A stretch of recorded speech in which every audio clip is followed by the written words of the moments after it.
सर्दियों का मौसम में अमीर लोगों को तो कोई परेशानी नहीं होती है, क्योंकि उन लोगों के पास तो सर्दियों से बचने के लिए कपड़े और कई साधन होते हैं। पर गरीब लोगों के लिए सर्दी का मौसम किसी अभिशाप से कम नहीं होता है। ऐसी ही यह कहानी एक गांव की है। एक छोटे से गांव में रामू नाम का एक गरीब व्यक्ति रहता था। रामू के पास संपत्ति के नाम पर केवल एक पुराना घर और कुछ पुराने कपड़े थे। रामू सेठ धनीराम के यहाँ चाय के ठेले पर काम किया करता था। वह रोज सुबह उठकर इतनी कड़ाके की सर्दी में भी काम पर जाना होता था। रामू के पास गर्म कपड़े और स्वेटर भी नहीं था। सर्दियों का मौसम शुरू हो चुका था। गांव में ठंड का कहर इतना बढ़ गया कि सुबह की हवा में पानी की बूंदें भी बर्फ की तरह जमने लगीं। रामू के पास गर्म कपड़े नहीं थे और उसके छोटे से घर में गर्मी बनाए रखने के लिए कोई इंतजाम नहीं था। ठंडी रातें और सुबह उसके जीवन को और कठिन बना रही थीं। रामू की पत्नी सरोज और उनके 2 छोटे बच्चे भी इस ठंड से बहुत परेशान थे। बच्चों के पास पहनने के लिए पर्याप्त कपड़े नहीं थे और सरोज के पास अपने परिवार को गर्म रखने के लिए कोई उपाय नहीं था। वह हमेशा सोचती थी कि कैसे इस ठंड से अपने परिवार को बचाया जाए। रामू सेठ धनीराम के यहाँ चाय की दुकान चलाता था। रामू की पत्नी सरोज ने कहा, हम तो पूरे दिन घर में ही रहते हैं, पर आप तो रोज जल्दी सुबह काम पर जाते हैं, आपको बहुत ठंड लगती होगी। रामू ने कहा, ठंड तो लगती है, पर क्या कर सकते हैं, काम पर जाना भी तो जरूरी है, और अगर जाने में लेट हो जाएगी तो सेठ डांट लगाएगा। पत्नी ने कहा,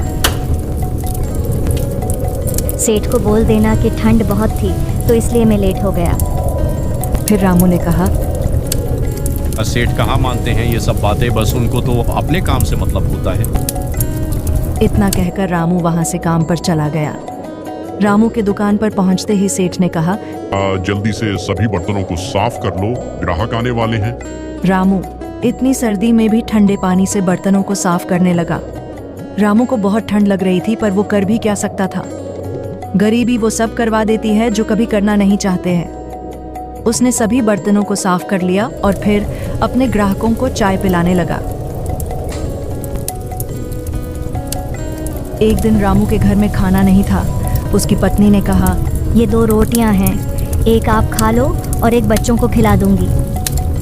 रामू ने कहा, मुझे दिन में भूख नहीं लगती, मैं वहाँ चाय पी लूंगा, आप बच्चों को खिला देना। पत्नी जानती थी कि चाय से पेट थोड़ी भरता है, पर वो कर भी क्या सकती थी, घर में और रोटियां भी तो नहीं थी। रामू ने कहा, आज सेठ मुझे तनख्वाह देगा तो मैं शाम को खाने का राशन ले आऊंगा।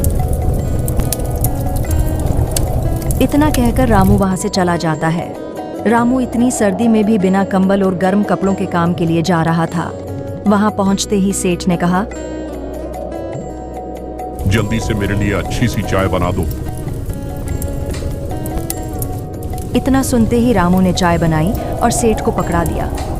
जब रामू ने सोचा, चाय में भी पी लेता हूँ उसकी, इससे मेरे शरीर को थोड़ी बहुत गर्माहट तो महसूस हो, और वह चाय पीने लगा। चाय पीते को देखकर सेठ ने कहा, अरे तुम चाय क्यों पी रहे हो? सेठ जी वो थोड़ी सर्दी लग रही थी इसलिए पी लिया। अच्छा, तो तुम मेरे सामने ही चाय पी रहे हो? रोज पता नहीं मेरे पीछे से तुम कितनी बार चाय पीते होगे। नहीं नहीं सेठ जी, मैं तो आज ही पी रहा हूँ। रामू सच बोल रहा था, क्योंकि वह रोज दुकान से चाय नहीं पीता था, पर सेठ उसकी बात कहाँ मानने वाला था। अच्छा, अब मेरे सामने ही होशियारी दिखा रहा है। मैं कुछ नहीं जानता, मैं ये चाय के पैसे तुम्हारी तनख्वाह से काटूंगा, रोज के 2 कप चाय के हिसाब से तुम्हारी तनख्वाह काटूंगा। शाम को जब सेठ ने रामू को आधी तनख्वाह के पैसे दिए, तब रामू ने कहा, सेठ जी आप मुझे इस बार पूरे पैसे दे दो, अगली बार आप मेरी तनख्वाह में से आधे पैसे काट लेना। मेरे घर में खाने के लिए राशन नहीं है और बच्चों के पास गर्म कपड़े नहीं हैं, तो मैं उनके लिए ये सब खरीदूंगा। तभी सेठ ने कहा, अच्छा, मुझे बेवकूफ समझा है क्या? एक तो तुम मेरा नुकसान करते हो और तुम्हें पैसे भी पूरे चाहिए। पैसे इतने ही मिलेंगे और कल से काम पर मत आना। इतना सुनकर रामू निराश होकर बाजार की ओर निकल गया और वहां से उसने घर का राशन खरीदा और घर की ओर चल पड़ा। घर पहुंचकर रामू ने सामान अपनी पत्नी को दिया। सरोज ने कहा, अब की बार राशन इतना कम कैसे लाए हो? तभी रामू ने पूरी बात अपनी पत्नी को बताया और उसने कहा, ये लो कुछ पैसे हैं, इनसे बच्चों के लिए गर्म कपड़े खरीद लेना। तभी सरोज ने कहा, नहीं, इन पैसों से आप अपने लिए एक गर्म स्वेटर खरीद लेना। वैसे भी हम तो पूरे दिन घर ही रहते हैं और बच्चों के पास पुराने कपड़े हैं, उनसे काम चल जाएगा। रामू ने उन पैसों से एक स्वेटर खरीद लिया। रामू को अब सेठ ने तो काम से निकाल दिया था, तो अब वह काम की तलाश में निकल गया। उसने अनेक लोगों से काम मांगा, पर किसी ने उसको काम नहीं दिया। आखिर में रामू एक ढाबे वाले के पास गया और कहा, मालिक, मुझे काम पर रख लो, मेरे घर की हालत बहुत खराब है। तभी उस ढाबे के मालिक ने कहा, अरे भाई, मेरा तो इस सर्दी की वजह से खुद का धंधा ठप पड़ा है और मेरे खुद का ही खर्चा नहीं निकल रहा है। ऐसे में मैं तुम्हें कहाँ से तनख्वाह दूंगा? इतना सुनकर रामू चला गया। चलते चलते उसे एक वृद्ध आदमी मिला। उसके पास कुछ सामान था। उस वृद्ध आदमी ने रामू से कहा, बेटा, क्या तुम मेरी थोड़ी मदद कर दोगे? वृद्ध आदमी ने कहा, जी हाँ, क्यों नहीं, बताओ क्या मदद चाहिए आपको मुझसे? रामू ने कहा, यह सामान मेरे घर तक पहुंचा दोगे? ठीक है। रामू वृद्ध आदमी का सामान लेकर उसके साथ साथ उसके घर की ओर निकल पड़ा। घर पहुंचकर रामू ने कहा, ये लो आपका सामान, आपका घर आ गया। तभी रामू ने पूछा, क्या आप इस घर में अकेले ही रहते हो?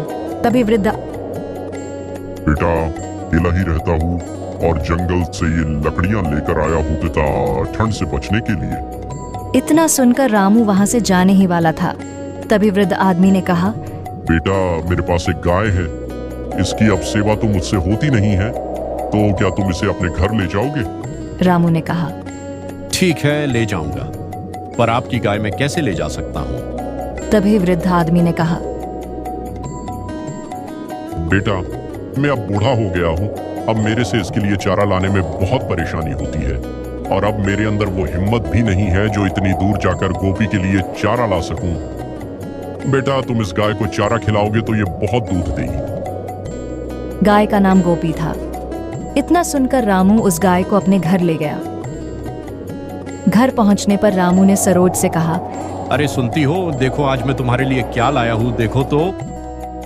तभी सरोज ने पूछा, अजी, ये गाय कहाँ से ले आए आप? तभी रामू ने पूरी बात अपनी पत्नी को बताई। रामू ने कहा, इसका नाम गोपी है। दूसरे दिन रामू जंगल से गोपी के लिए चारा लेकर आता है और गोपी को खिलता है। गोपी ने खूब सारा दूध दिया। तभी रामू की पत्नी ने कहा, देखो गोपी ने कितना सारा दूध दिया है। रामू भी दूध की बाल्टी को देखकर बहुत खुश हुआ। सरोज ने कहा, आज हम सब साथ मिलकर कई दिनों से चाय पियेंगे। सभी ने गोपी के दूध की चाय पी।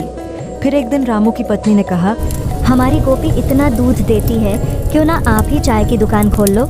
रामू ने कहा, बात तो तुम्हारी ठीक है, पर हमारे पास इतने पैसे नहीं हैं कि हम चाय का ठेला खरीद सके। तभी सरोज ने कहा, लाला जी से उधार मांग लो, बोल देना थोड़े दिनों में जब मेरा धंधा अच्छा चलने लग जाएगा तो मैं आपके पैसे लौटा दूंगा। तभी रामू लाला जी के पास जाता है और रामू उसे सारी बात बताता है। तभी लाला जी ने कहा, तुम एक अच्छे इंसान हो, इसलिए मैं तुम्हें पैसे दे देता हूँ, पर याद रखना मेरे पैसे जल्दी वापस कर देना। रामू ने कहा, जरूर लाला जी, जैसे ही मेरा धंधा अच्छा चलने लग जाएगा मैं आपके पैसे लौटा दूंगा। इतना कहकर रामू घर आ गया। रामू ने उन पैसों से चाय का ठेला लगाया। रामू रोज चाय बनाता और अपने ग्राहकों को पिलाता। चाय की महक इतनी अच्छी होती कि लोग चाय की महक से ही उसकी दुकान पर आने के लिए मजबूर हो जाते। रामू की दुकान बहुत अच्छी चलने लगी। सेठ धनीराम के ग्राहक भी अब रामू की दुकान पर ही चाय पीने आने लगे। सेठ को यह सब देखकर बहुत बुरा लगता और मन ही मन वह रामू से ईर्ष्या करने लगा। एक दिन सेठ ने रामू का ठेला उठवाने के लिए गुंडों को बुलाया और उन्हें इस काम के लिए सेठ ने पैसे भी दिए। गुंडे रामू के ठेले के पास जाकर रामू से बोले, इस दुकान को यहाँ से हटाओ। अरे भाई, मैंने आप लोगों का क्या बिगाड़ा है? आप क्यों मेरी दुकान बंद करवाना चाहते हो? गुंडों ने कहा, तुम हटाओगे या हम जबरदस्ती इसे हटाए? तभी रामू ने कहा, भाई साहब मैं फिर कहाँ जाऊंगा, मेरी दुकान मत हटाओ। इतना कहकर रामू ने मन मन ही मन भगवान को याद किया। हे भगवान मेरी, इनसे अब आप ही रक्षा कर सकते हो। तभी एक गुंडे ने बोला। अरे देख भाई, इसकी चाय से कितनी अच्छी महक आ रही है। तभी दूसरे गुंडे ने बोला। हाँ यार, तभी उन्होंने सोचा कि क्यों ना एक एक कप चाय पी ले। तभी उन्होंने रामू से कहा, सुनो, तुम हमें एक एक कप चाय का पिलाओ, फिर तुमसे बात करेंगे। वैसे भी सर्दी ज्यादा हो रही है। रामू ने उन दोनों के लिए चाय बनाई और उनको चाय पकड़ाई। उन गुंडों को चाय का स्वाद इतना अच्छा लगा कि उन्होंने कहा, अरे वाह भाई, इतनी गजब की चाय बनाते हो तुम, तो मजा आ गया। तुम इतनी बढ़िया चाय बनाते हो, हम तुम्हारी दुकान कैसे हटा सकते हैं। अब तो हम रोज तुम्हारी ही दुकान पर चाय पीने आया करेंगे। आज से तुम्हारी रक्षा हम करेंगे। तुम्हारा कोई कुछ नहीं कर सकता। तुम बिना किसी परेशानी के इस चाय के ठेले को चलाओ आराम से। और हाँ, कोई परेशानी आए तो हमें बता देना। इतना कहकर गुंडे सेठ धनीराम के पास चले गए